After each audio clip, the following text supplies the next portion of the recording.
Hey everyone, I'm Olivia Bennett, 32, and this is my story of turning rejection into a revolution that changed my life and millions of others. I grew up under the weight of the Thornton family legacy in Los Angeles, a dynasty of surgeons who labeled me the useless daughter for choosing entrepreneurship over medicine. At 18, they disowned me, stripping me of their name, wealth, and love. 9 years later, I walked into my sister Natalie's lavish wedding, uninvited, transformed, and leading a $1 billion healthcare tech empire. When they tried to shame me, they had no idea who I'd become.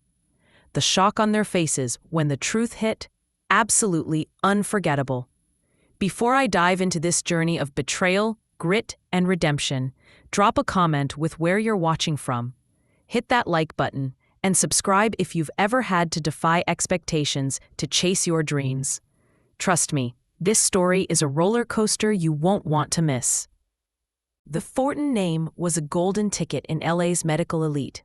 My mother, Dr. Eleanor Thornton, was a world-renowned neurosurgeon whose research on brain trauma graced medical journals globally. My father, Dr. Charles Thornton, chaired orthopedics at Cedars-Sinai, where his great-grandfather had been a founding donor. Our Beverly Hills estate was more a museum than a home, walls lined with framed degrees, awards, and photos of my parents with medical pioneers at charity galas. Family dinners were clinical symposiums dissecting surgical techniques or drug trials, never personal dreams. My sister Natalie, 3 years older, was their masterpiece, stunning, with sleek blonde hair, flawless skin, and a mind that aced every exam.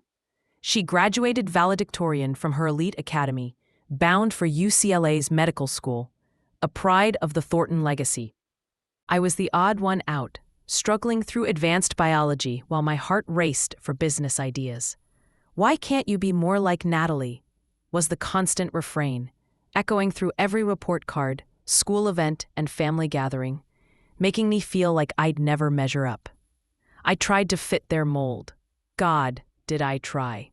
I stayed up past midnight studying chemistry, my eyes burning from exhaustion, memorizing formulas that never stuck. I joined the science club, entered state science fairs 3 years running, and pushed myself to the brink for every hard-earned B+. But where Natalie sailed through with straight A's and glowing praise, I faded into the background.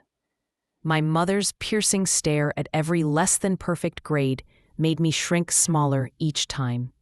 At 13, I discovered my passion, entrepreneurship. I started an online shop selling custom study planners for students, meticulously tracking orders and feedback. By 15, it was earning $300 a week, and I'd hired 2 classmates to help with shipping. I was thrilled, poring over spreadsheets, designing marketing flyers, and dreaming of scaling. But when Mom found out, she scoffed over dinner. "Thorntons save lives, Olivia. We don't peddle stationery like street vendors." Dad barely looked up from his tablet. "This business hobby is a distraction. Pre-med requires discipline." I tried explaining supply and demand, customer retention, and profit margins, but Mom waved me off. "Save that merchant talk for the mall, Olivia. It's beneath our name." My appearance was another battleground. Natalie inherited Mom's model-like features, high cheekbones, a slender frame that turned heads. I took after Dad's side, curly, dark hair, a broader build, and a face that didn't scream Hollywood starlet. "Stand straighter, Olivia," Mom would snap, yanking my shoulders back painfully. "No one respects a slouching doctor." Before family events, she'd sigh, "If you fix that hair, people might notice your eyes instead." These critiques, always timed to sting, left me self-conscious at every Thornton gathering, where relatives fawned over Natalie's beauty and brilliance, then offered me pitying smiles. High school widened the gap. Natalie was crowned prom queen, accepted to UCLA's pre-med program with a full scholarship, and hailed as the family's golden heir. I excelled in economics and marketing, but struggled in the advanced science courses my parents forced on me. The family narrative was set. Natalie was the brilliant, beautiful future of the Thorntons, and I was the plain underachiever who couldn't claim her birthright. At reunions, aunts and uncles gushed over Natalie's latest awards, then turned to me with, "Still finding your way, Olivia?" As if I were a lost cause. By my senior year, I'd secretly applied to business programs, hiding my planner business, which now served schools across Southern California and earned $1,200 a month. I kept it under wraps, knowing my parents would dismiss it as trivial. My high school graduation should have been a milestone, but it was the prelude to my exile. I crossed the stage with honors, though not Natalie's perfect GPA, and glanced at the audience. Mom was texting. Dad was reviewing patient charts. They didn't clap. That night, at a lavish dinner in our dining room, gleaming with crystal chandeliers and silver reserved for significant occasions, Dad raised his glass. To Olivia, who'll join the Thornton legacy at USC Medical School this fall, pending her acceptance. My stomach twisted. They'd planned my future without asking. I pulled out my acceptance letter from UC Berkeley's Haas School of Business, hands shaking. Actually, I'm studying business at Berkeley. I got a partial scholarship. The silence was deafening. Mom's wineglass froze midair. Natalie smirked into her salad. "Business?" Mom hissed, her voice dripping with disdain. "Thorntons don't trade goods. We heal." The dinner became a war zone. "This is unacceptable," Mom spat, snatching my letter and scanning it with fury. "No Thornton has ever stooped to commerce." I tried to explain. "Business isn't just selling. I want to innovate healthcare systems, make hospitals more efficient for patients and doctors." Dad slammed his fist, rattling the china. "Enough! You've humiliated us in front of family." My aunt, a vascular surgeon, whispered to my grandmother, "She's always been the odd one." "Not Thornton material." My cousin, a medical intern, added, "Medicine's not for everyone. Some lack the intellect." The guests left, but the storm didn't. Alone, Mom rounded on me. "How dare you make a spectacle? The Thornton daughter chasing money instead of lives? People will talk." Dad was colder, adjusting his glasses. "We've funded generations of medical education. We won't support this foolishness. Choose wisely, Olivia." Natalie's parting shot cut deepest. "You're too ordinary for our world. Stick to your little planners." The next morning, in Dad's oak-paneled study, lined with medical texts, awards, and a portrait of his great-grandfather, they delivered their verdict. "Commit to medical school, or you're no longer a Thornton," Dad said, his voice like steel. Mom added, "Without our name, you're nothing special. Not beautiful, not brilliant. What do you think you'll achieve?" Their words were a sledgehammer, confirming I was only valuable as a Thornton doctor. "I'd rather be happy than miserable in your mold," I choked out, tears burning. Dad pulled out legal papers, signing me out of his will with the same fountain pen he used for surgical orders. "You have until tonight to leave," he said. Natalie, lounging nearby, smirked. "Guess I'm an only child now." Tears streaming, I packed a suitcase, clothes, a few books, my laptop, and left with $250, my planner profits, and a shattered heart. As the taxi pulled away from Beverly Hills, I vowed to succeed on my terms or fail trying. I'd never let anyone define my worth again. The first months were a brutal blur of survival. My Berkeley scholarship covered tuition, but not rent or food, so I deferred admission. I crashed with my friend Zoe, whose family had shown me more warmth than mine. Her couch became my bed for 6 months.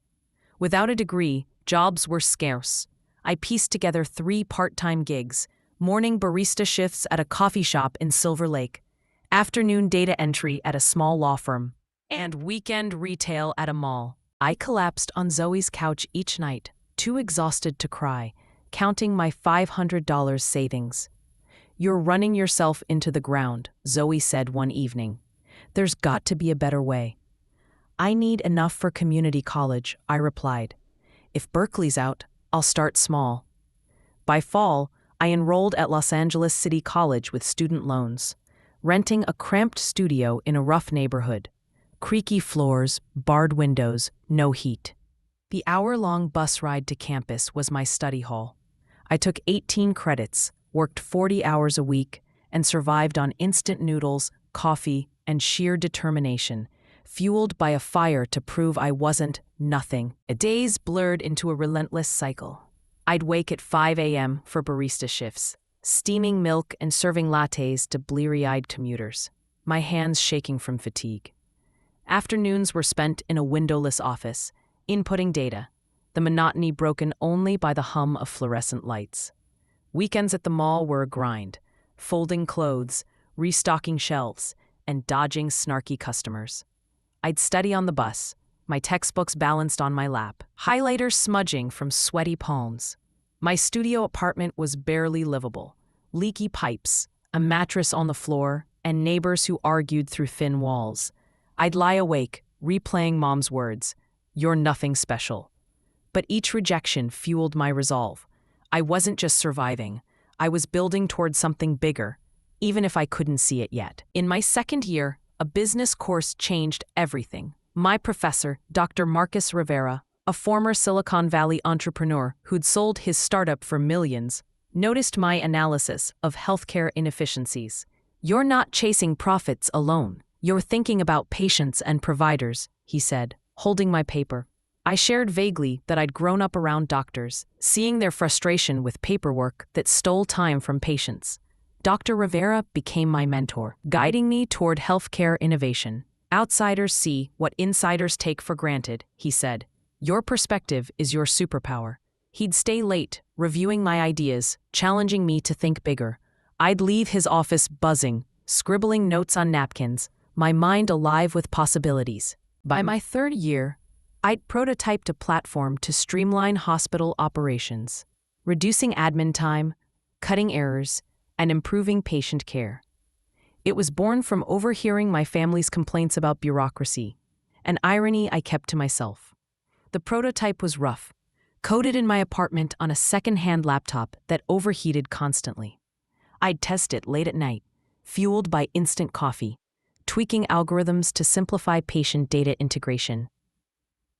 My family's world, hospitals drowning in paperwork, gave me insight, but my outsider status gave me clarity. I saw inefficiencies they'd normalized, doctors spending hours on forms, patients waiting weeks for referrals. My platform, CareFlow Solutions, aimed to fix that. I presented it to Dr. Rivera, nervous but hopeful.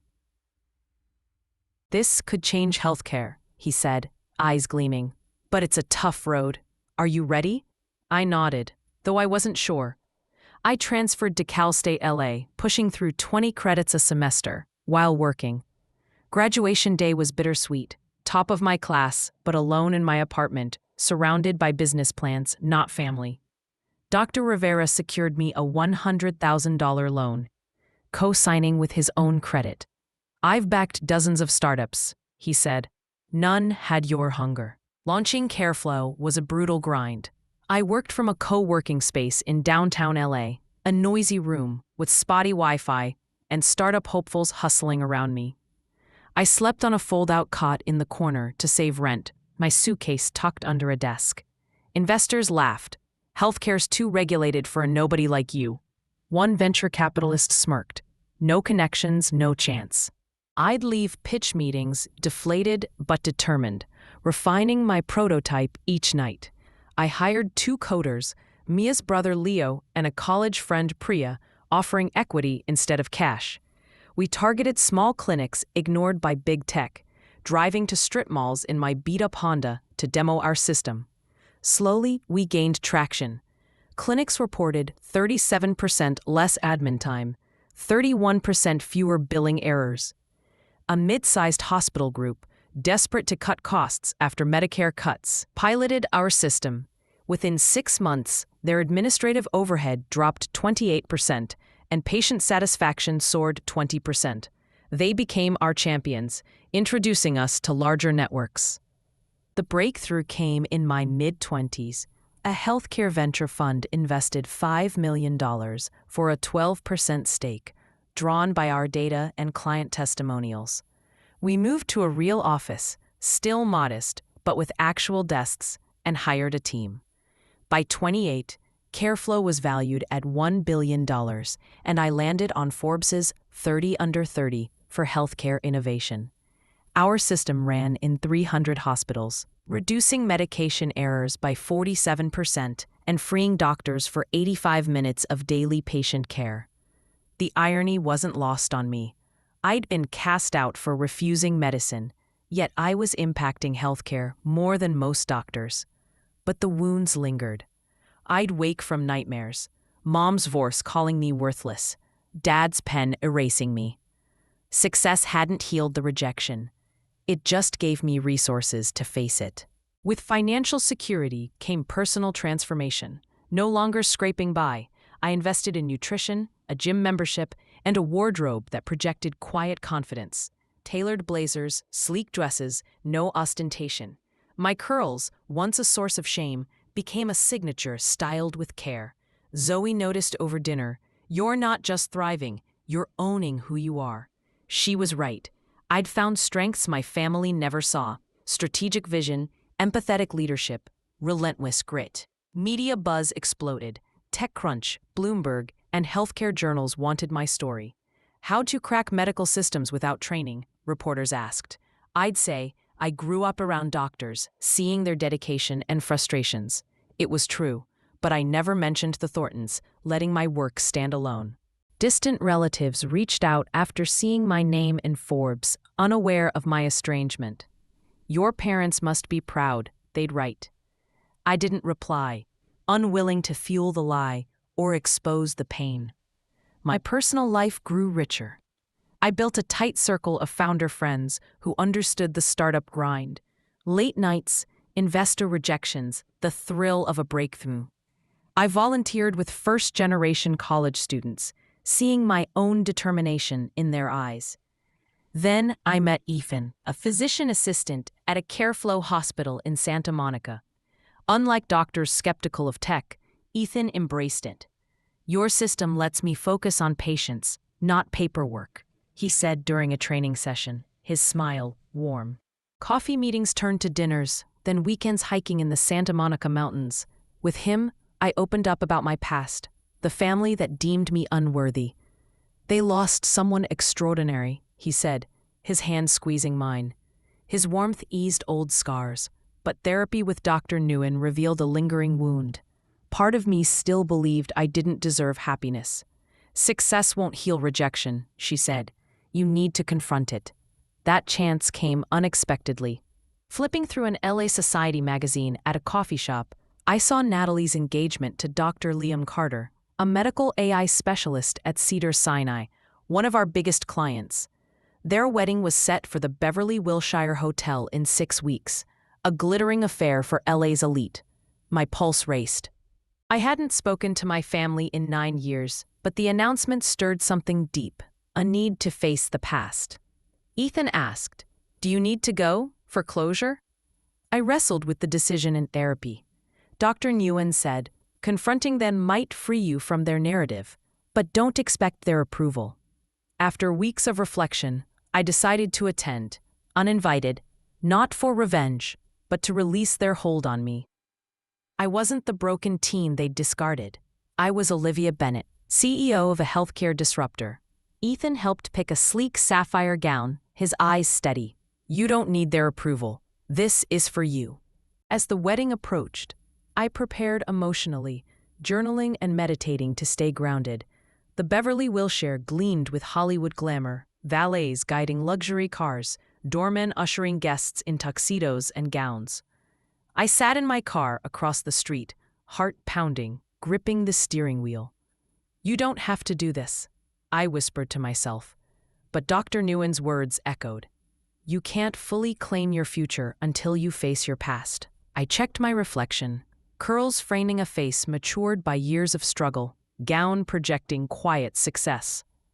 Taking a deep breath, I handed my keys to the valet and walked in, my confidence my invitation. The ballroom sparkled with roses, crystal chandeliers, and 400 of LA's elite doctors, philanthropists, and celebrities. I slipped in unnoticed, lingering near a floral arrangement, scanning the crowd. Mom stood in a circle of admirers, accepting congratulations on Natalie's marriage to another medical star. She'd aged, lines deeper around her eyes, but her posture was still imperious. Dad, silver-haired in a tuxedo, played the patriarch, shaking hands with colleagues. Natalie hadn't yet arrived, the bride's entrance imminent. I stayed low-key through the toasts, blending with the crowd. Then my great-aunt Margaret spotted me, gasping, "Olivia? Is that you?" Heads turned. Mom's eyes locked on me, narrowing with recognition, then fury. She cut through the crowd, hissing, "You're not welcome here." Her grip on my arm was tight, steering me toward the exit. I gently pulled free. "Hello, Mother. You're looking well." Natalie entered, radiant in a couture gown, diamonds glittering at her throat. Seeing me, her smile vanished. "You're ruining my day," she snapped, signaling security. Guests murmured, phones out, sensing drama. Before security could act, Liam intervened. "Wait, Olivia Bennett? Careflow's founder?" The ballroom buzzed, smartphones recording. "Your family disowned you?" he asked, stunned. I nodded, voice steady. "They said I'd fail without their name. But I built Careflow, saving hospitals millions and helping patients, without being a doctor." The room went silent. Mom tried to pivot, her voice syrupy. "Olivia, we're so proud of you." Her smile was transparently fake. Dad barked, "Leave now, or I'll have you removed." But Liam cut in. "Her system saved Cedars-Sinai from financial ruin 3 years ago. She's a legend in healthcare tech." I pulled out a letter I'd written in therapy, hands steady, and read aloud. "You told me I was nothing unless I followed your path. Your rejection broke me, but it freed me. I built a life true to myself, not your mold. I don't hate you. I pity your narrow vision." Natalie's eyes teared. "I envied your courage," she whispered, voice breaking. The moment went viral on X, videos spreading across LA's social circles, exposing the Thorntons' cruelty. Guests gasped, some uncomfortable, others riveted. I folded the letter, my heart lighter, their power over me gone. Hotel staff escorted us to a private room, the tension palpable. Liam, loosening his tie, looked shell-shocked. "You're Natalie's sister? Why didn't I know?" Natalie admitted, "They made me erase her, like she was a family shame." Mom's tone softened. "We misjudged you, Olivia. Let's reunite as a family." Her sudden warmth, sparked by my wealth and status, felt hollow. Dad added, "The Thorntons value excellence. You've achieved it. Let's restore your place." I shook my head. "I built my own family, my own wealth. I don't need your approval, especially now that it's tied to my success." Dr. Sylvia Grant, Cedars-Sinai's board chair, entered, stunned. "Olivia, you're the $25 million anonymous donor for our AI wing?" I nodded, having given quietly to avoid Thornton ties. "The board's been trying to honor you for years," she said. Natalie's voice broke. "I'm sorry, Olivia. I followed their rules, but you broke free. I was jealous of that." It wasn't reconciliation, but a start. I wished her well and left, Ethan waiting outside. "You okay?" he asked, opening the car door. "Free," I replied, stepping into my future. The viral video rocked LA's medical elite. Board members questioned Dad's judgment. Mom's perfect image cracked as X posts spread the story. I took no joy in their fall. Their conditional love was punishment enough. Zoe summed it up over dinner. "You didn't just crash a wedding. You rewrote your story in front of the world." She was right. I'd faced my demons, not to prove them wrong, but to prove myself right. Careflow expanded globally, serving 400 hospitals, but I delegated operations to my team, focusing on the Rise Up Foundation, which provided scholarships and mentoring for kids rejected for their dreams. Natalie and I started monthly coffee meetups, rebuilding cautiously. She admitted, "I'm trapped in their expectations. You're free." 3 years later, Mom's pancreatic cancer diagnosis came. I visited once, out of compassion, not obligation. You proved me wrong, she whispered, frail in her hospital bed. I forgave her, not for her, but for me, releasing resentment that weighed heavier than her rejection. At her funeral, I stood with Natalie, at peace, no longer defined by their judgment. Ethan and I married in a small ceremony with our chosen family. Zoe, Dr. Rivera, colleagues, and Rise Up scholars who felt like siblings. Careflow went international, and I spoke at conferences, sharing lessons on authenticity, not just business. My story isn't about revenge, it's about reclamation. If you're feeling rejected, underestimated, or forced to choose between yourself and others' expectations, know your path is worth it. Share your story in the comments. I read every one. Like, subscribe, and hit the bell for more journeys of courage. I'm Olivia Bennett, and this is my truth. Go write yours.